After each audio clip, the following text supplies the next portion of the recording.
आइए जो है अपनी नई मॉक टेस्ट सीरीज शुरू करते हैं, जिसमें कई आयोगों से जो है कैसे कैसे परीक्षा में प्रश्न पूछे गए हैं उनका उल्लेख है। और शुरुआत करते हैं संघ लोक सेवा आयोग यूपीएससी से। कुछ जो है थोड़ा सा विवरण इसके बारे में जान लेते हैं। जैसे सदस्य संख्या संविधान में उल्लेखित नहीं है। यूपीएससी संघ लोक सेवा आयोग जो है उसकी जो है सदस्य संख्या संविधान में उल्लेखित नहीं है, मगर फिर भी सामान्यतः इस आयोगों में एक अध्यक्ष और 9 सदस्य होते हैं। इनका कार्यकाल 6 वर्ष या 65 वर्ष की आयु निर्धारित है। अध्यक्ष व सदस्य दोनों का कार्यकाल 6 वर्ष या 65 वर्ष की आयु निर्धारित है। नियुक्ति की जाती है राष्ट्रपति के द्वारा। और जो सबसे अच्छा पॉइंट है वो है हटाने की प्रक्रिया। पिछली बार भी परीक्षा में पूछा गया था कि संघ लोक सेवा आयोग के जो है अध्यक्ष या सदस्यों को कैसे हटाया जा सकता है। ये प्रश्न जो है बहुत इंपॉर्टेंट है, कई बार परीक्षा में पूछा गया है, तो उसको बड़े बारीकी समझ लीजिएगा। ऑप्शन ऐसे देते हैं कि संसद के द्वारा या केवल राष्ट्रपति के द्वारा। तो संघ लोक सेवा आयोग के अध्यक्ष को जो हटाने की प्रक्रिया है वो साबित कदाचार के द्वारा। राष्ट्रपति जांच भेजता है सर्वोच्च न्यायालय को, और सर्वोच्च न्यायालय के द्वारा की गई जो जांच है और बाद में जो उसकी सलाह है वो राष्ट्रपति के लिए बाध्यकारी होती है। बड़ा अच्छा पॉइंट है। सर्वोच्च न्यायालय के द्वारा जो जांच की गई है और जो सलाह दी गई है उसको हटाने के लिए, वो राष्ट्रपति के लिए बाध्यकारी होगी। ये भी आपने समझना है। और आइए जो है सबसे पहले प्रश्न की शुरुआत करते हैं। और बड़ा अच्छा प्रश्न है कि संघ लोक सेवा आयोग का कार्य नहीं है या उससे संबंधित नहीं है। सिविल सेवा पदों के लिए केंद्र सरकार की एक प्रमुख भर्ती एजेंसी है। ऑप्शन बी है अनुच्छेद 315 में संघ व राज्य लोक सेवा आयोग का गठन है। ऑप्शन सी सिविल सेवा पदों की नियुक्ति करने वाला एक प्रमुख निकाय है। अध्यक्ष व सदस्यों की साबित कदाचार की जांच सर्वोच्च न्यायालय करता है। बताइएगा, पिछली बार परीक्षा में ये जो है प्रश्न पूछा गया था।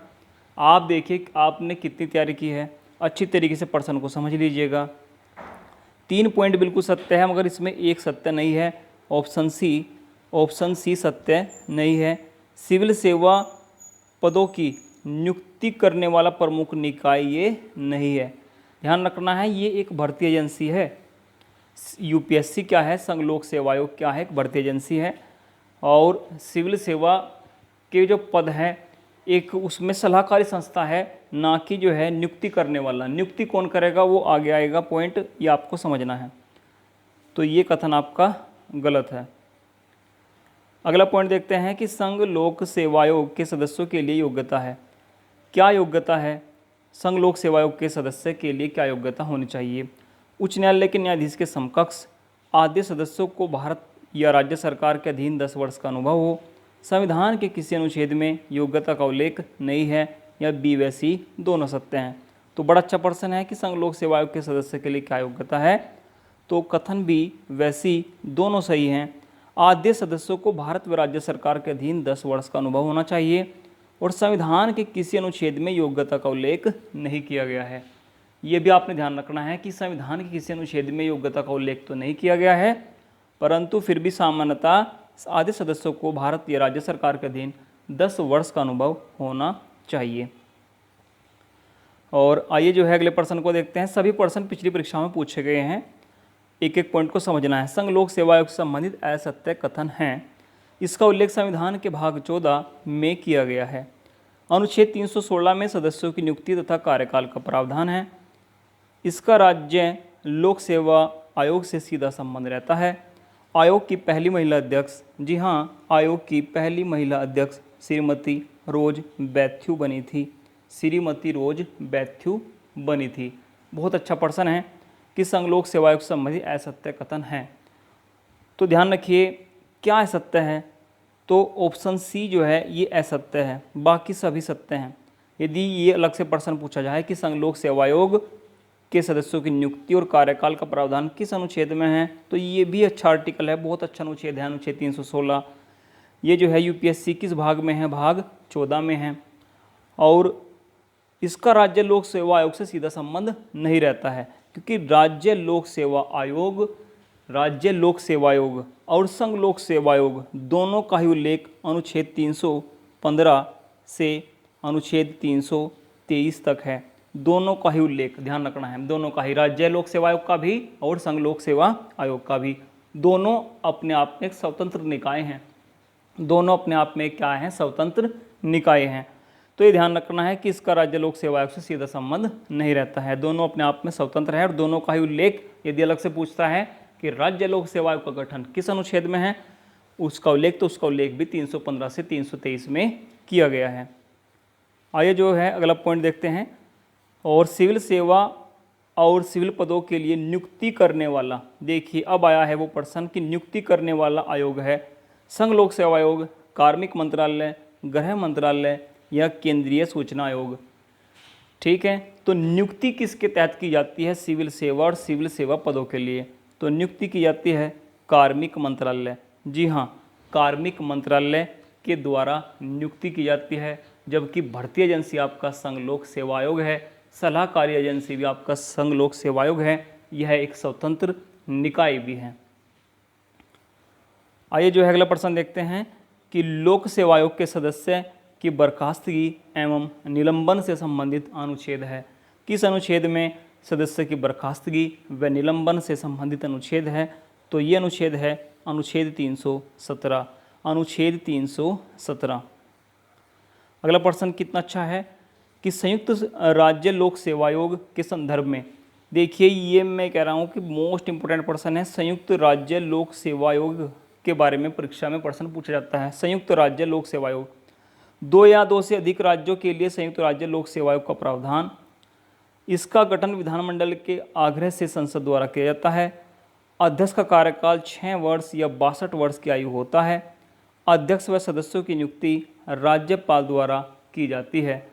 संयुक्त राज्य लोक सेवा आयोग, संयुक्त राज्य लोक सेवा आयोग, एक एक पॉइंट को समझ लीजिएगा। एक तो होता है संघ लोक सेवा आयोग, संघ लोक सेवा आयोग, एक होता है राज्य लोक सेवा आयोग, राज्य लोक सेवा आयोग। संघ लोक सेवा आयोग के जो है अध्यक्ष व सदस्यों की नियुक्ति राष्ट्रपति करते हैं। राज्य लोक सेवा आयोग के सदस्यों की नियुक्ति राज्यपाल करते हैं, यहाँ करते हैं राष्ट्रपति संघ में। और जब बात आती है कि संयुक्त, जी हाँ, पंजाब में एक बार जो है संयुक्त राज्य लोक सेवा आयोग का गठन हुआ था, पंजाब और हरियाणा के लिए हुआ था। तो संयुक्त राज्य लोक सेवा आयोग बड़ा अच्छा प्रश्न है कि 2 या 2 से अधिक राज्यों के लिए संयुक्त राज्य लोक सेवा आयोग का गठन हो सकता है, प्रावधान है। इसका गठन विधानमंडल के आग्रह से संसद द्वारा किया जाता है। बिल्कुल सत्य कथन है कि राज्य के विधानमंडल के आग्रह से संसद द्वारा किया जाता है। अध्यक्ष का कार्यकाल 6 वर्ष या 62 वर्ष की आयु होता है, ये भी बिल्कुल सत्य है। मगर अध्यक्ष व सदस्यों की नियुक्ति संयुक्त जो है राज्य लोक सेवा आयोग में राष्ट्रपति द्वारा होती है, राष्ट्रपति द्वारा होती है।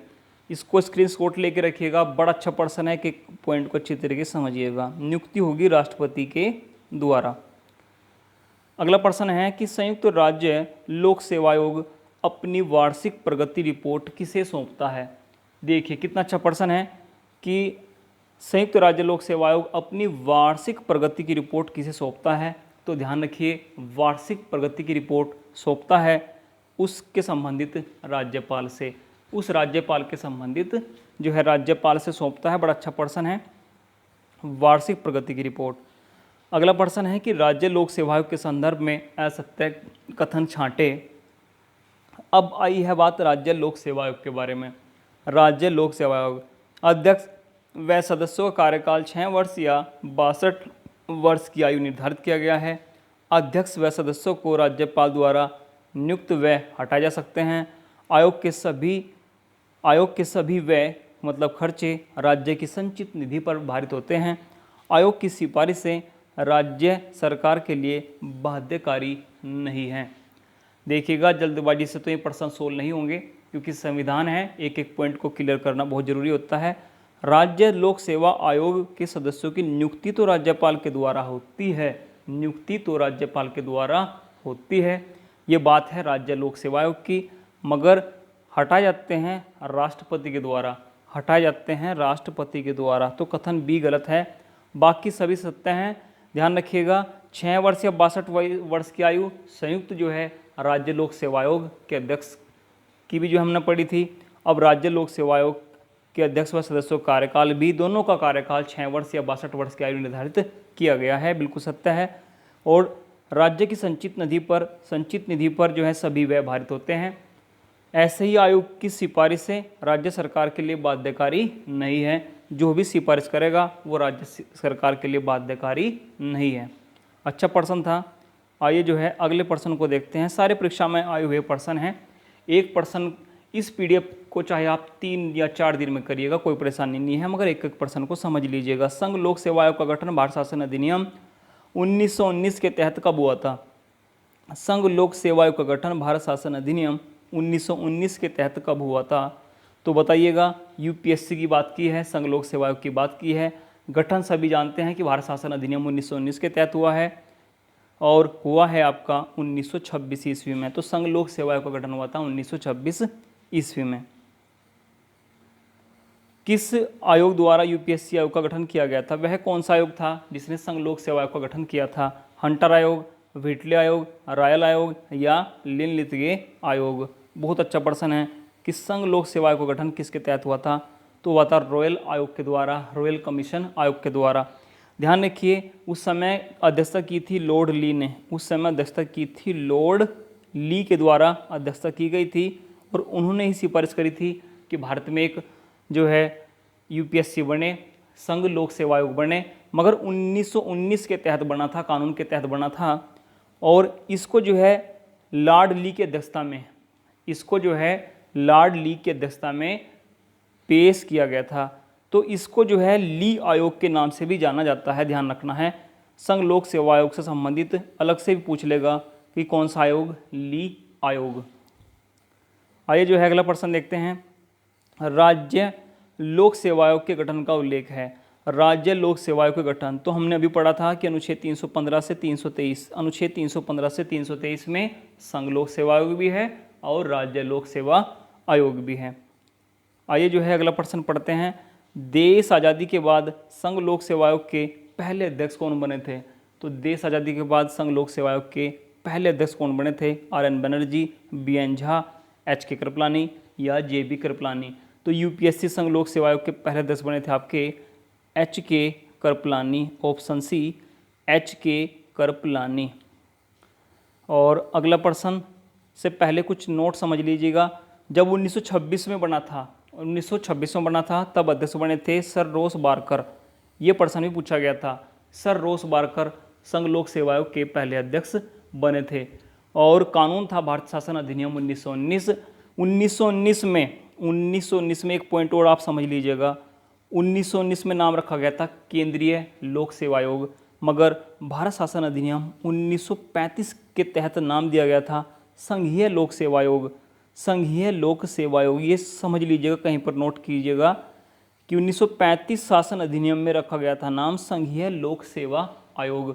पिछली बार एक एग्जाम में पूछा गया था कि देश आज़ादी से पहले संघ लोक सेवा आयोग का नाम क्या था? आंसर था संघीय लोक सेवा आयोग। ये संघीय शब्द जुड़ा था भारत शासन अधिनियम 1935 में, जबकि भारत शासन अधिनियम 1919 में नाम रखा गया था केंद्रीय लोक सेवा आयोग। ये अच्छा प्रश्न है, दोनों आपने ध्यान रखना है। और देश आज़ादी के बाद नाम पड़ा था संघ लोक सेवा आयोग। आइए अगला प्रश्न देखते हैं कि अखिल भारतीय सेवा और केंद्रीय सेवा के सदस्य राष्ट्रपति की अनुमति से ही पद पर बने रह सकते हैं। बहुत अच्छा प्रश्न है, बहुत अच्छा प्रश्न है, रिपीटेड है प्रश्न, कई एग्जाम में पूछा गया है। अखिल भारतीय सेवा और केंद्रीय सेवा के सदस्य, अखिल भारतीय सेवा सभी जानते हैं और केंद्रीय सेवा के सदस्य राष्ट्रपति की अनुमति से ही पद पर बने रह सकते हैं। इसका उल्लेख किस अनुच्छेद में किया गया है? तो बड़ा अच्छा जो है आर्टिकल पूछा गया है, इसका उल्लेख किया गया है अनुच्छेद 310, आर्टिकल 310 कि अखिल भारतीय सेवा और केंद्रीय सेवा के सदस्य राष्ट्रपति की अनुमति से ही पद पर बने रह सकते हैं। और आइए जो है अगला पॉइंट समझते हैं कि किस अनुच्छेद के तहत केवल राज्यसभा को 2/3 सदस्यों के बहुमत से अखिल भारतीय सेवाओं का सर्जन का अधिकार है। अखिल भारतीय सेवाओं के सर्जन का अधिकार ध्यान रखना है एक सदन के पास है, और वह कौन सदन है? केवल राज्यसभा है। जैसे धन विधेयक का जो है अधिकार लोकसभा के पास है, ऐसे ही राज्यसभा के पास भी कुछ विशेष अधिकार हैं, जैसे अखिल भारतीय सेवाओं के पदों का सर्जन करना। तो ये जो है किस अनुच्छेद में है? तो अनुच्छेद 312 में है। अनुच्छेद 312 में अखिल भारतीय सेवाओं के पदों का सृजन करने का अधिकार। परीक्षा में ऐसा भी देगा लोकसभा व राज्यसभा दोनों को है, मगर ध्यान रखना है केवल राज्यसभा को है। अगला प्रश्न है कि किस समिति के द्वारा सिफारिश की गई थी कि अखिल भारतीय सेवाओं आईएएस, आईपीएस, आईएफएस को समाप्त कर दिया जाए, को समाप्त कर दिया जाए। बड़ा अच्छा प्रश्न है, किस समिति ने सिफारिश करी थी कि इनको समाप्त कर दिया जाए? प्रशासनिक सुधार आयोग, राजमन्नार समिति, सरकारी आयोग या पुंछी आयोग। इन आयोगों के सन भी ध्यान रखना, वो भी अपने आप में बहुत बड़ी जो है बात है कि सन से भी जो है परीक्षा में प्रश्न पूछ ले जाते हैं, मगर इसका राइट आंसर है राजमन्नार समिति। राजमन्नार समिति ने कहा था कि इनको जो है अखिल भारतीय सेवाओं को समाप्त कर देना चाहिए। अगला प्रश्न देखते हैं, और सही मिलान नहीं है। देखिए ये भी जो है पिछली बार एक परीक्षा में पूछा गया था कि सही मिलान नहीं है, बताइएगा। आप संविधान में जो है कितनी तैयारी में लगे हो, आपको इस प्रश्न से ही आपको जो है अंदाज़ा होगा अपनी तैयारी का। केंद्रीय प्रशासनिक अधिकरण, केंद्रीय प्रशासनिक अधिकरण का उल्लेख है अनुच्छेद 323 कै में। केंद्रीय प्रशासनिक अधिकरण, यदि कोई विवाद हो जाता है, ठीक है, सिविल सेवा संबंधित कोई विवाद है, तब उसका निपटारा होता है केंद्रीय प्रशासनिक अधिकरण में। तो क्या उसका उल्लेख अनुच्छेद 323 कै में है? सरदार पटेल राष्ट्रीय पुलिस अकादमी जो हैदराबाद में है, क्या वो 1974 में गठित हुई थी? लाल बहादुर शास्त्री राष्ट्रीय प्रशासन अकादमी क्या 1958 में गठित हुई थी? और भारतीय वन सेवा, ये तो अलग से भी प्रश्न पूछा गया था अभी हाल ही में कि भारतीय वन सेवा इंडियन फॉरेस्ट सर्विस जो है कब अस्तित्व में आई? तो क्या 1960 में अस्तित्व में आई थी? इनमें से कौन सा मिलान सही नहीं है? तो पहला तो बिल्कुल सत्य है, भाग 14 कै और 323 कै में केंद्रीय प्रशासनिक अधिकरण, जिसे कैट के नाम से जाना जाता है, का प्रावधान है।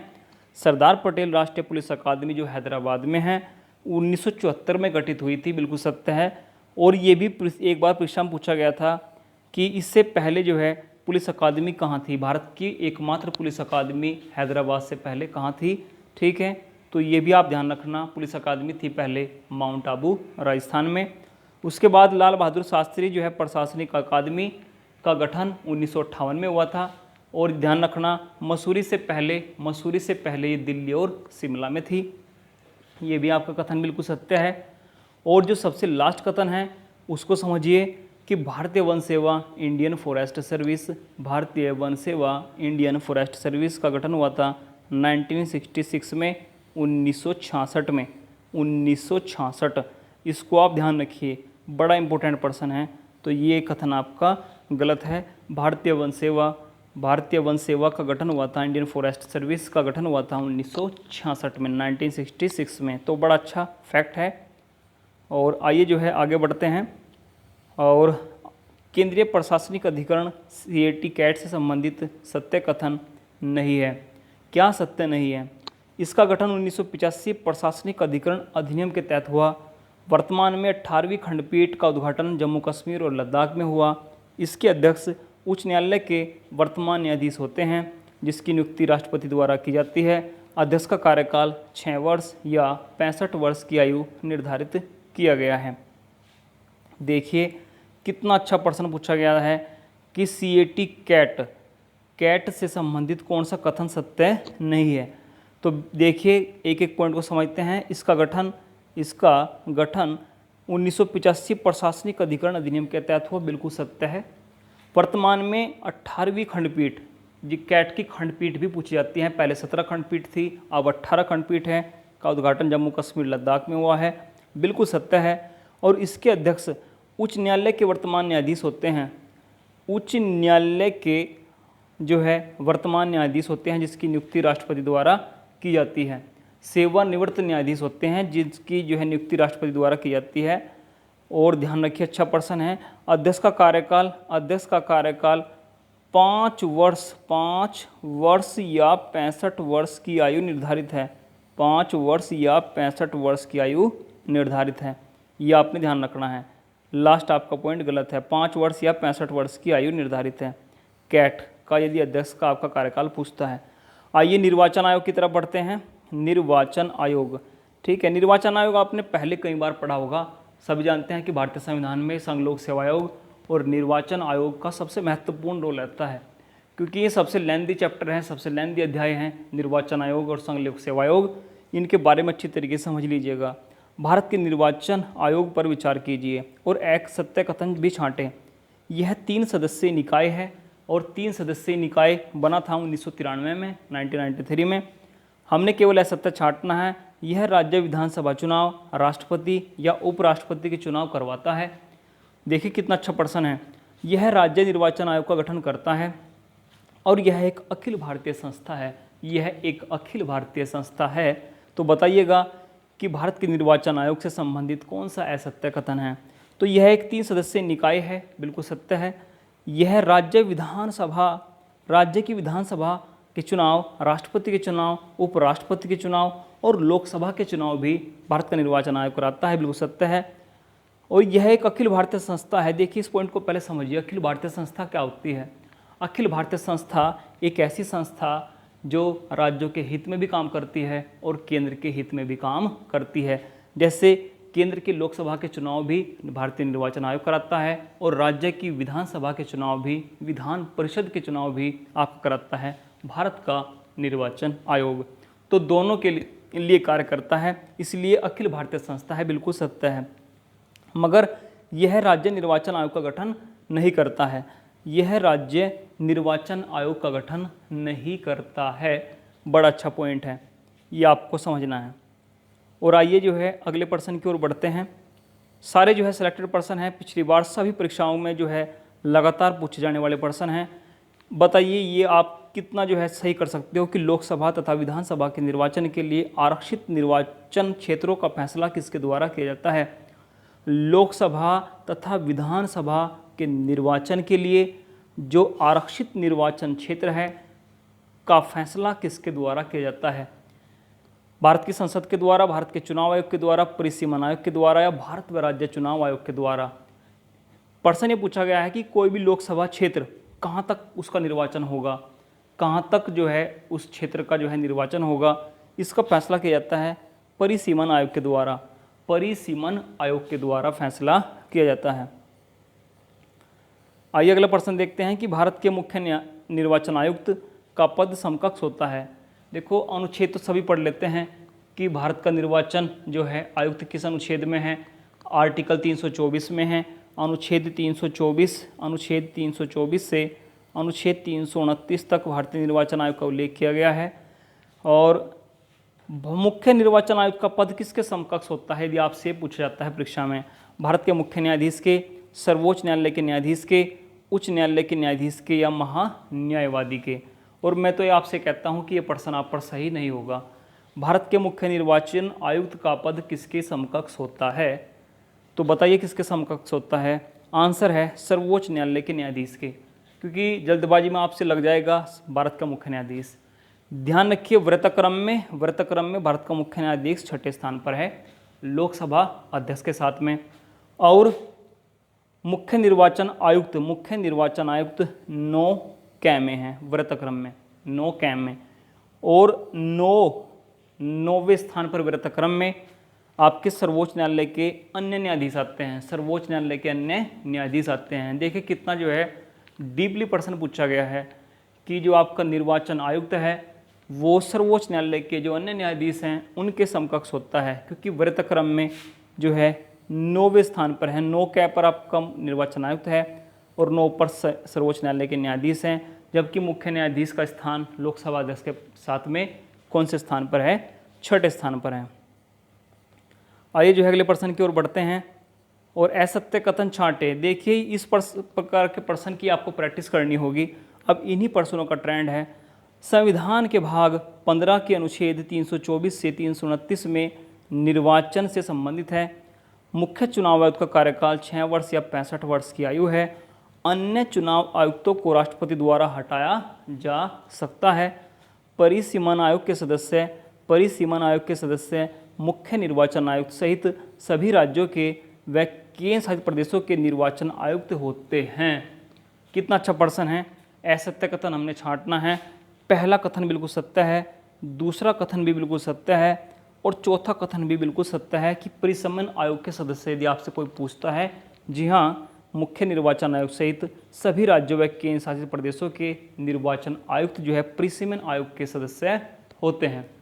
मगर अन्य जो चुनाव आयुक्त होते हैं, अभी हमने पढ़ा है ये 3 सदस्यीय निकाय है। भारत का निर्वाचन आयोग एक 3 सदस्यीय निकाय है और जो अन्य चुनाव आयुक्त हैं वे सीधे राष्ट्रपति द्वारा नहीं हटाए जा सकते। अन्य निर्वाचन आयुक्त को हटाने के लिए मुख्य निर्वाचन आयुक्त की सलाह अनिवार्य है। मुख्य निर्वाचन आयुक्त की सलाह अनिवार्य है। आइए जो है अगला प्रश्न देखते हैं कि लोकसभा व राज्यसभा चुनाव की अधिसूचना कौन जारी करता है? कौन जारी करता है? ये प्रश्न भी मोस्ट इम्पोर्टेंट है और आसानी से सही नहीं होगा। लोकसभा व राज्यसभा चुनाव की अधिसूचना कौन जारी करता है? बताइए जल्दी से। भारत का निर्वाचन आयोग, संसद, राष्ट्रपति या सर्वोच्च न्यायालय? तो आप जानकर हैरान रहोगे कि इसका आंसर राष्ट्रपति है। इसका आंसर राष्ट्रपति है। कितना अच्छा प्रश्न है कि लोकसभा व राज्यसभा के चुनाव की अधिसूचना, ध्यान रखिए अधिसूचना का भी 2 प्रकार होता है। यदि इसी प्रश्न में प्रश्न ऐसा था कि लोकसभा व राज्यसभा चुनाव की तिथि की अधिसूचना, यदि इस प्रश्न में कहीं पर तिथि का उल्लेख होता, तब आंसर होता भारत का निर्वाचन आयोग, क्योंकि भारत का निर्वाचन आयोग ही जो है तिथि का निर्धारण करता है। मगर यदि तिथि नहीं दी है, केवल अधिसूचना पूछा है, तब आंसर होगा भारत के राष्ट्रपति। अगला प्रश्न है कि राज्यों की विधानसभा और विधान परिषद के चुनाव की अधिसूचना कौन जारी कर सकता है? जैसे जो है राज्यों की विधानसभा और विधान परिषद के चुनाव की अधिसूचना पूछी है, तो ध्यान रखिए वो जारी की जाती है राज्यपाल के द्वारा। जारी की जाती है किसके द्वारा? राज्यपाल के द्वारा। अगला प्रश्न है कि सांसदों की अयोग्यता संबंधित विवाद पर कौन निर्णय देता है? यदि सांसदों की कुछ अयोग्यता है तो उस पर कौन जो है निर्णय देता है? कम से कम वीडियो को पॉज करके या स्क्रीनशॉट लेकर इसको सोल्व करने की कोशिश कीजिएगा। और इसका मैं आंसर आपसे बताता हूँ कि आंसर है निर्वाचन आयोग के परामर्श से, निर्वाचन आयोग के परामर्श से राष्ट्रपति, निर्वाचन आयोग के परामर्श से राष्ट्रपति। अगला प्रश्न है कि भारत में मताधिकार और निर्वाचित होने का अधिकार है। कौन सा अधिकार है? भारत में मताधिकार और निर्वाचित होने का अधिकार है। कौन सा अधिकार है? मूल अधिकार है, नैसर्गिक अधिकार है, विधिक अधिकार है या संवैधानिक अधिकार है? बताइएगा। आप अपने मत का इस्तेमाल करते हो या कोई निर्वाचित होता है तो कौन से अधिकार के तहत होता है? ये परीक्षा में यदि आपसे पूछा जाए, नैसर्गिक माने होता है प्राकृतिक अधिकार, एक मूल अधिकार है। इसका आंसर है एक विधिक अधिकार। यह एक विधिक अधिकार है। यह एक विधिक अधिकार है। और ये जो है जनप्रतिनिधि अधिनियम 1951 जो है इसके तहत विधिक अधिकार माना गया है। विधिक अधिकार ध्यान रखिए किसके तहत माना गया है? जनप्रतिनिधि अधिनियम 1951 के तहत मताधिकार को और निर्वाचित होने के अधिकार को एक विधिक अधिकार माना गया है। आइए जो है अगले प्रश्न की ओर बढ़ते हैं कि भारतीय संविधान का कौन सा अनुच्छेद वयस्क मताधिकार का अधिकार प्रदान करता है? बताइए, वोट डालने के अधिकार का उल्लेख किस अनुच्छेद में किया गया है? ऐसे आपसे प्रश्न पूछा गया है। तो आंसर है अनुच्छेद 326। अनुच्छेद 326 में वोट डालने के अधिकार का उल्लेख किया गया है या वयस्क मताधिकार का उल्लेख किया गया है। आगे प्रश्न बहुत हैरान कर देने वाले हैं। असत्य छांटे और कथन है 61वें संविधान संशोधन 1989 में मतदान आयु 21 वर्ष से घटाकर 18 वर्ष की गई थी। आपने असत्य कथन छांटना है। दूसरा पॉइंट है कि चुनाव में सुधार संबंधित दिनेश गोस्वामी समिति है। तीसरा पॉइंट है कि भारत का 8वां राष्ट्रीय राजनीतिक दल नेशनल पीपुल्स पार्टी है। राजनीतिक दलों को संवैधानिक मान्यता 61वें संविधान संशोधन 1989 में मिली थी। तो बताइएगा, बड़ा अच्छा प्रश्न है, ठीक है। और जब इस सीरीज को बनाया है तो इस प्रश्न को कम से कम 4-5 परीक्षाओं में देखा गया है। तो अच्छा प्रश्न है, अच्छी प्रकार समझिएगा। पहला पॉइंट बिल्कुल सत्य है, सभी जानते हैं। दूसरा पॉइंट भी सत्य है, दिनेश गोस्वामी समिति चुनाव सुधार संबंधित है, जिसका गठन 1990 में हुआ था। 1990 में समिति गठन हुआ था। और भारत का 8वां राष्ट्रीय राजनीतिक दल नेशनल पीपुल्स पार्टी है, बिल्कुल सत्य है। मगर राजनीतिक दलों को देखो, कितना अच्छा प्रश्न है। ये अलग से भी आपसे पूछा जाएगा कि राजनीतिक दलों को संवैधानिक मान्यता कब मिली। राजनीतिक दलों को संवैधानिक मान्यता कब मिली? तो ये मिली थी 1985 में। 1985 में राजनीतिक दलों को संवैधानिक मान्यता मिली थी और एक अमेंडमेंट हुआ था 52वां संविधान संशोधन। कौन सा अमेंडमेंट? 52वां संविधान संशोधन, जो दल बदल से भी संबंधित है, जिसमें 10वीं अनुसूची भी जोड़ी गई थी और उसी में जो है राजनीतिक दलों को संवैधानिक मान्यता भी दी गई थी। तो ये कथन आपका गलत है और जो सही बात है ये अलग से भी पूछा जाएगा, तो अब कहीं पर नोट कर लीजिएगा। अगला प्रश्न है कि यदि न्यायालय द्वारा अपराधी घोषित किए गए व्यक्ति को चुनाव लड़ने के लिए अयोग्य करार देने का निर्णय किया गया है। न्यायालय द्वारा अपराधी घोषित किए गए व्यक्ति को चुनाव लड़ने के लिए अयोग्य करार देने का निर्णय किसके द्वारा किया जाता है? बड़ा अच्छा प्रश्न है, ये किसके द्वारा किया जाता है? तो ये निर्णय किया जाता है भारत की संसद के द्वारा। ये निर्णय किया जाता है भारत की संसद के द्वारा। किस समिति के द्वारा मतदान आयु 21 वर्ष से घटाकर 18 वर्ष करने की सिफारिश की गई थी? देखिए, आप पढ़ते हैं कि जो है मतदान आयु जो है 61वें संविधान संशोधन में 21 वर्ष से घटाकर 18 वर्ष कर दी गई। तो बताइए ये सिफारिश किस समिति ने करी थी? दिनेश गोस्वामी ने, तारकुंडे समिति ने, इंद्रजीत गुप्ता ने या के संथानम ने? बड़ा अच्छा प्रश्न है कि ये सिफारिश किस समिति ने की थी। राइट आंसर है बी, तारकुंडे समिति। तारकुंडे समिति। देखो प्रश्न का लेवल आपने पता लग रहा है कि भाई कैसे प्रश्न परीक्षा में पूछे गए हैं। सही मिलान नहीं है, सही मिलान नहीं दर्शाता कौन सा जो है चुनाव आयोग संबंधित कुछ समितियां हैं और ये बड़ा अच्छी जो है सारी समिति हैं। एक एक पॉइंट को आपको समझना है और कौन सा सही मिलान नहीं दर्शाता है। समय समय पर निर्वाचन क्षेत्रों का परिसीमन होना चाहिए, ये क्या बात कही थी के संथानम ने। चुनाव का खर्च जो है सरकार द्वारा वहन किया जाना चाहिए, क्या कहा था इंद्रजीत गुप्ता ने। ईवीएम मशीन का प्रयोग की बात कही थी दिनेश गोस्वामी समिति ने और मतदाता पहचान पत्र का प्रयोग क्या किया था तारकुंडे समिति ने। तो इनमें से कौन सा कथन आपका असत्य है?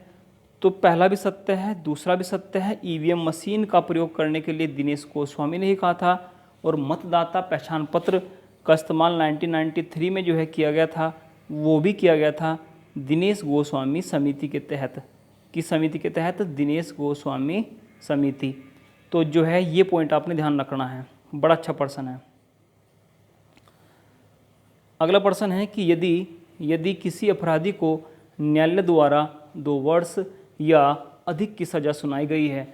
देखिए इस प्रकार के प्रश्न की आपने प्रैक्टिस करनी होगी। तो वह सज़ा के दौरान या उसके पश्चात कितनी अवधि तक चुनाव लड़ने के लिए अयोग्य हो जाता है? अयोग्य हो जाता है। तो ध्यान रखना 6 वर्ष तक अयोग्य रहता है, 6 वर्ष तक अयोग्य रहता है। इस प्रश्न को अच्छी तरीके से पढ़िएगा, ठीक है, और अच्छे से प्रैक्टिस कीजिएगा।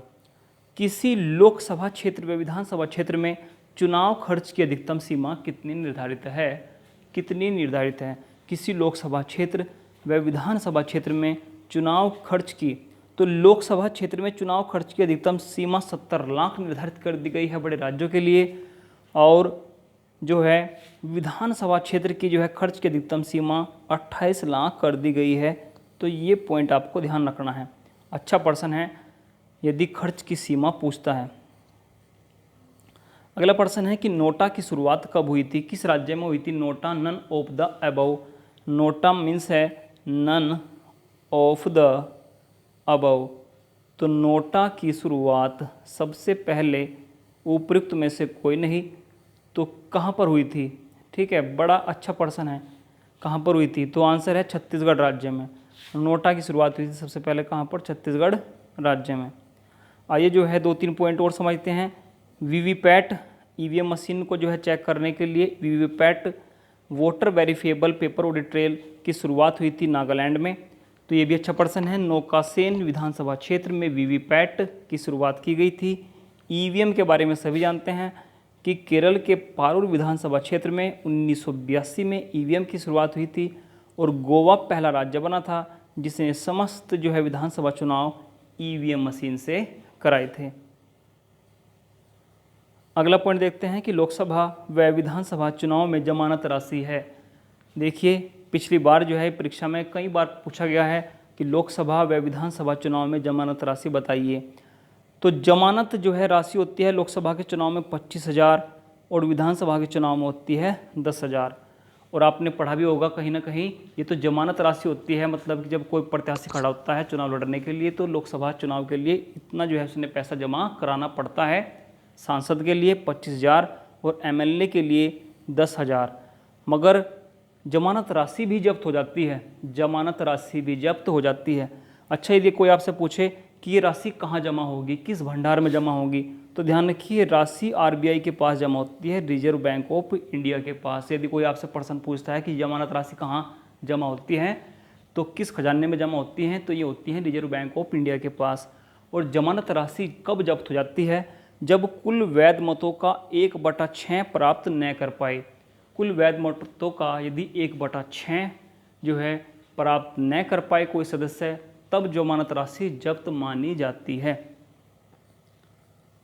आइए जो है अगला प्रश्न देखते हैं कि भारत का सबसे बड़ा निर्वाचन क्षेत्र है। सबसे बड़ा निर्वाचन क्षेत्र मतलब कि वह कौन सा क्षेत्र है भारत का जहां सबसे अधिक मतदाता हैं। सबसे अधिक मतदाता हैं मतलब 33 लाख लगभग मतदाता हैं। तो बताइए सबसे अधिक मतदाता कहाँ हैं, लद्दाख में, बेंगलुरु में, मल्काजगिरी में या गाजियाबाद में। सबसे बड़ा भारत का सबसे बड़ा लोकसभा मतदाता क्षेत्र वो है आपका तेलंगाना का मल्काजगिरी। तेलंगाना का मल्काजगिरी। आपके मन में चल रहा होगा कि लद्दाख होना चाहिए था, मगर लद्दाख क्षेत्रफल में है, लद्दाख क्षेत्रफल में है। इसने पूछा है मतदाताओं की संख्या, तो मतदाताओं की संख्या सर्वाधिक है मल्काजगिरी में। और यदि यूपी का अलग से पूछ लिया जाता है कि उत्तर प्रदेश का सबसे बड़ा जो है मतदाता क्षेत्र बताइए, तो वो है आपका गाजियाबाद। लगभग 22 लाख आपके मतदाता हैं। आइए अगला प्रश्न देखते हैं कि दल बदल कानून से संबंधित वाद है। दल बदल कानून से संबंधित वाद बताइएगा। दल बदल जो 10वीं अनुसूची में है, 52वां संविधान संशोधन दल बदल कानून संबंधित है। उससे संबंधित प्रमुख वाद हुआ था कि हो तो होलाहनवाद। इसको कहीं पर नोट करिए रखिएगा, क्योंकि ये इस प्रकार के वाद परीक्षा में बहुत पूछ जाते हैं कि हो तो होलाहनवाद दल बदल कानून से संबंधित है। अगला प्रश्न है कि दल बदल कानून से संबंधित संविधान संशोधन है। संविधान संशोधन बताइएगा। दल बदल कानून संबंधित 52वां संविधान संशोधन या 91वां संविधान संशोधन या फिर दोनों। तो ध्यान रखिए दोनों का संबंध दल बदल कानून से है।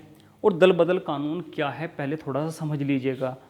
देखो जब तक ये कानून नहीं आया था 52वां संविधान संशोधन 1985, उससे पहले क्या था कि कोई भी सदस्य किसी दूसरे दल में शामिल हो जाता था।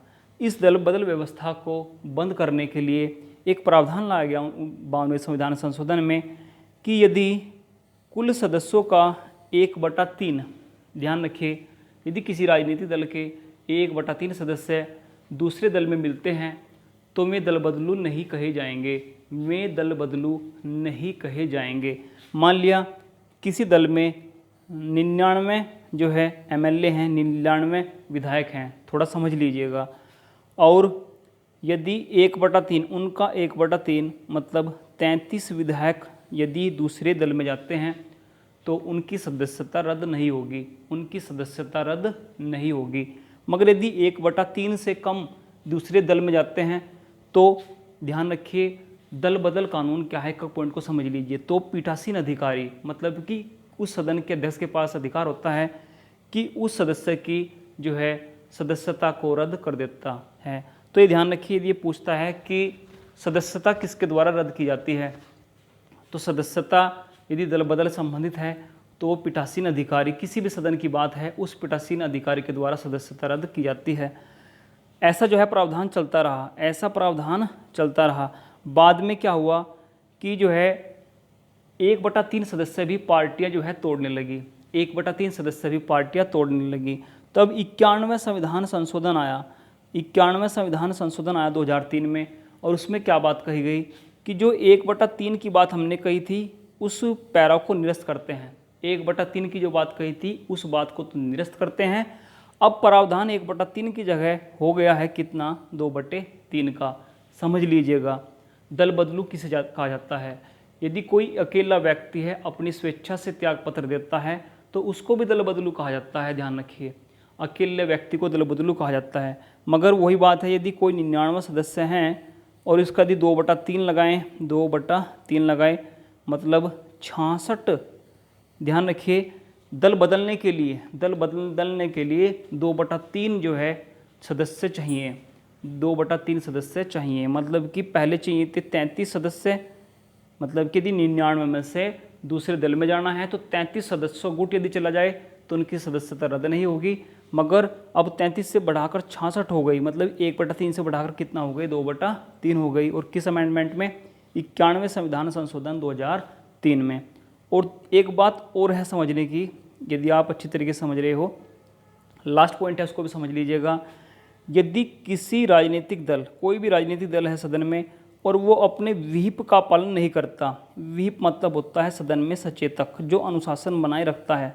देखिए कितना अच्छा पॉइंट है, हर दल, हर राजनीतिक दल के पास अपना एक विहिप होता है सचेतक जो उस दल का अनुशासन बनाए रखता है। यदि कोई सदस्य अपने विहिप के आदेशों का पालन नहीं करता है, अपने जो है अनुशासन वाले जो है विहिप का पालन नहीं करता है, तब भी जो है उसको जो है दल बदलू कहा जाता है, तब भी जो है उसकी सदस्यता रद्द की जा सकती है। तो ये सारे प्रावधान हैं, ये दोनों अमेंडमेंट आपने समझ लेने हैं। अगला पॉइंट है कि जिला निर्वाचन अधिकारी की नियुक्ति कौन करता है। कितना अच्छा प्रश्न है कि जिला निर्वाचन अधिकारी, जिला निर्वाचन अधिकारी की नियुक्ति कौन करता है बताइएगा। तो ध्यान रखिए, भारत का निर्वाचन आयोग करता है। जिला निर्वाचन अधिकारी की नियुक्ति भी राज्य सरकार की जो है सहमति से भारत का निर्वाचन आयोग करता है। जिला निर्वाचन अधिकारी का कार्य भी समझ लीजिएगा, ये पर्यवेक्षक के तौर पर कार्य करता है, पर्यवेक्षक के तौर पर कार्य करता है जिला निर्वाचन अधिकारी, जिसकी नियुक्ति करता है भारत का निर्वाचन आयोग। किसी संसदीय अथवा विधानसभा क्षेत्र के चुनाव कार्य का संचालन कौन करता है। सारे प्रश्न अच्छे हैं, एक भी प्रश्न यदि मिस करोगे तो परीक्षा में जो है चुनाव आयोग से पेपर सोल्व नहीं होगा, क्योंकि बहुत प्रश्न आते हैं चुनाव आयोग से। किसी संसदीय अथवा विधानसभा क्षेत्र के चुनाव कार्य का संचालन कौन करता है बताइए। जिलाधिकारी, रिटर्निंग ऑफिसर, प्रेजाइडिंग ऑफिसर या जिला निर्वाचन अधिकारी। तो किसी संसदीय अथवा विधानसभा क्षेत्र के चुनाव के कार्य का संचालन करता है रिटर्निंग ऑफिसर। रिटर्निंग ऑफिसर बड़ा इंपॉर्टेंट है, जिसे RO कहा जाता है, रिटर्निंग ऑफिसर। इसकी नियुक्ति भी भारत का निर्वाचन आयोग ही करता है, ध्यान रखिए, इसकी नियुक्ति भी भारत का निर्वाचन आयोग ही करता है। पीठासीन अधिकारी की नियुक्ति कौन करता है। किसी मतदाता स्थल, किसी मतदाता स्थल की जिम्मेदारी होती है पीठासीन अधिकारी पर। तो पीठासीन अधिकारी की नियुक्ति कौन करता है। तो पीठासीन अधिकारी की नियुक्ति करता है जिला निर्वाचन अधिकारी, जिला निर्वाचन अधिकारी। आइए जो है अगला प्रश्न समझते हैं कि निम्न में से दक्षिणपंथी विचारधारा से संबंधित दल है। निम्न में से दक्षिणपंथी विचारधारा से संबंधित दल है, बताइएगा कौन सा दल दक्षिणपंथी विचारधारा से संबंधित है। तेलुगु देशम पार्टी, भारतीय कम्युनिस्ट पार्टी या कांग्रेस या फिर बीजेपी। देखिए यदि कोई प्रश्न परीक्षा में आया है तो एग्जामिनर की सोच देखिएगा आप, कहाँ से प्रश्न पूछ लेते हैं कि दक्षिणपंथी विचारधारा संबंधित बताइए कौन सा दल है। तो आंसर है बीजेपी। आप हैरान रहोगे, आप हैरान रह जाओगे कि भारतीय जनता दल जो है राइट विंग कहलाता है, राइट विंग कहलाता है, जो दक्षिणपंथी विचारधारा से संबंधित है। विचारधारा एकदम आपके समझ में नहीं आएगी, केवल समझ लीजिएगा। जबकि वामपंथी दल जिसे लेफ्ट विंग कहा जाता है तो वो है आपका भारतीय कम्युनिस्ट पार्टी। तो इसका राइट आंसर है बीजेपी, भारतीय जनता पार्टी, दक्षिणपंथी विचारधारा। सबसे पुराना क्षेत्रीय राजनीतिक दल है, सबसे पुराना क्षेत्रीय राजनीतिक दल, क्षेत्रीय राजनीतिक दल बताना है आपने सबसे पुराना। तो राइट आंसर है शिरोमणि अकाली दल। शिरोमणि अकाली दल का गठन हुआ था 1920 में, सबसे पुराना क्षेत्रीय राजनीतिक दल है, ठीक है, ये आपने ध्यान रखना है। शिरोमणि अकाली दल पंजाब से जिसका संबंध है। जबकि ऑल इंडिया फॉरवर्ड ब्लॉक जो है 1939 में गठित हुई थी, 1939 में, ये आपने ध्यान रखना है। निम्न में से राष्ट्रीय दल के रूप में मान्यता, देखिए इस प्रश्न को आप चाहे मैं कह रहा हूँ कि 2 घंटे में समझ लीजिए, कोई परेशानी नहीं है, आराम से जो है तसल्ली समझिएगा, मगर गलती नहीं कीजिएगा। सबसे जो है अच्छा पर्सन मानिए। निम्न में से राष्ट्रीय दल के रूप में मान्यता, देखिए राष्ट्रीय दल के रूप में मान्यता, क्षेत्रीय दल के रूप में मान्यता भारत का चुनाव आयोग ही देता है। 8 राष्ट्रीय दल हैं भारत में वर्तमान में। तो राष्ट्रीय दल के रूप में मान्यता कब मिलती है, किस शर्तों को जो है उन्हें पूरा करना पड़ता है, और निम्न में से कौन सी सही शर्त नहीं है। कम से कम 4 राज्यों में राज्य स्तरीय दल के रूप में मान्यता हो, लोकसभा में 5% स्थान जीता हो, लोकसभा अथवा विधानसभा चुनाव में 4 व अधिक राज्यों में वैध मतों का 6% प्राप्त किया हो। तो इनमें से कौन सा जो है राष्ट्रीय दल के रूप में मान्यता प्राप्त करने के लिए जो है सही कथन नहीं है, तो बी सही कथन नहीं है। लोकसभा में 2% यदि कोई राजनीतिक दल जीतता हो, लोकसभा में 2% से जीतता हो, 4 राज्यों में, ध्यान रखिए 4 राज्यों में राज्य स्तरीय दल के रूप में मान्यता हो, और लोकसभा व विधानसभा चुनाव में 4 व अधिक राज्यों में वैध मतों का 6% प्राप्त करता हो, तब उसे राष्ट्रीय दल के रूप में मान्यता मिल जाती है। तो बड़ा अच्छा प्रश्न है। लोकसभा में 5% के स्थान पर आएगा कितना, 2%। और देखिए अगला पॉइंट भी समझ लीजिएगा। और 8 तो राष्ट्रीय दल हैं, मगर राज्य स्तरीय दल लगभग आपके 52 हैं देश में। राज्य स्तरीय दल को मान्यता कब मिलती है, जब 2 विधानसभा सीट जीती हो, विधानसभा चुनाव में कुल मतों का 8% प्राप्त हुआ हो, और राज्य में कम से कम 1 लोकसभा सीट हो, राज्य में कम से कम 1 लोकसभा सीट हो। तो इसको भी समझ लीजिएगा, तब राज्य स्तरीय दल के रूप में मान्यता मिलती है। और लगभग 52 जो है भारत में राज्य स्तरीय दल भी हैं। जिन दलों को राष्ट्रीय व राज्य स्तरीय दल के रूप में मान्यता नहीं मिलती उन्हें क्या कहा जाता है। उनकी संख्या लगभग 1600 हैं, जिनको ना तो राष्ट्रीय दल के रूप में मान्यता मिली, ना ही राज्य स्तरीय दल के रूप में मान्यता मिली। उसे कहा जाता है, जी हाँ, उसे कहा जाता है गैर मान्य प्राप्त पंजीकृत दल। ठीक है, गैर मान्यता प्राप्त पंजीकृत दल। देखिए भारत में गैर मान्यता प्राप्त पंजीकृत दल भी हैं, और भारत में कुछ दबाव समूह भी हैं। जैसे आपसे कोई पर्सन पूछ ले कि दबाव समूह किसे कहा जाता है, कोई जो है मजदूर संघ का नाम दे दे, कोई मजदूर संघ का नाम दे दे कि बताइए ये किस श्रेणी में आता है, तो मजदूर संघ आता है आपका दबाव समूह के अंतर्गत। आइए जो है अगला पॉइंट समझते हैं। 8 राष्ट्रीय दल को स्क्रीनशॉट लेकर रखिएगा। इन राष्ट्रीय दलों का जो है सन वो भी ध्यान रखिएगा। भारतीय राष्ट्रीय कांग्रेस की गठन 1885 में, कम्युनिस्ट पार्टी 1925 में, कम्युनिस्ट पार्टी मार्क्सवादी 1964 में। ये 8 राष्ट्रीय दल हैं। भारतीय जनता पार्टी का गठन हुआ था 1980 में। बहुजन समाजवादी पार्टी, देखिए यूपी में जो है बहुजन समाजवादी पार्टी वो एक राष्ट्रीय दल है, गठन हुआ था 1984 में। तृणमूल कांग्रेस जो ममता बनर्जी की सरकार है 1998 में जो है उस पार्टी का गठन हुआ था। राष्ट्रवादी कांग्रेस एनसीपी शरद पवार जी की 1999 में। और सबसे अंतिम बार जो है इधर पूर्वी राज्यों से मणिपुर, मेघालय, वहाँ की पार्टी है पीए संगमा की, और इसका गठन हुआ था 2013 में। तो 8वां जो है राष्ट्रीय दल यही है। सन इम्पोर्टेंट है, कोई सा भी सन आपसे पूछ लेगा तो बिल्कुल भी कहीं जो है कंजूसी मत कीजिएगा, पढ़ाई में अच्छी तरह से पॉइंट को समझिएगा। आइए जो है देखिए ये पॉइंट भी समझ लीजिएगा। पर भारत में जो है यदि आपसे पूछता है कि कितने दल हैं, कितने प्रकार के दल की परिभाषा है, तो भारत में 4 दलों को जो है परिभाषित किया गया है।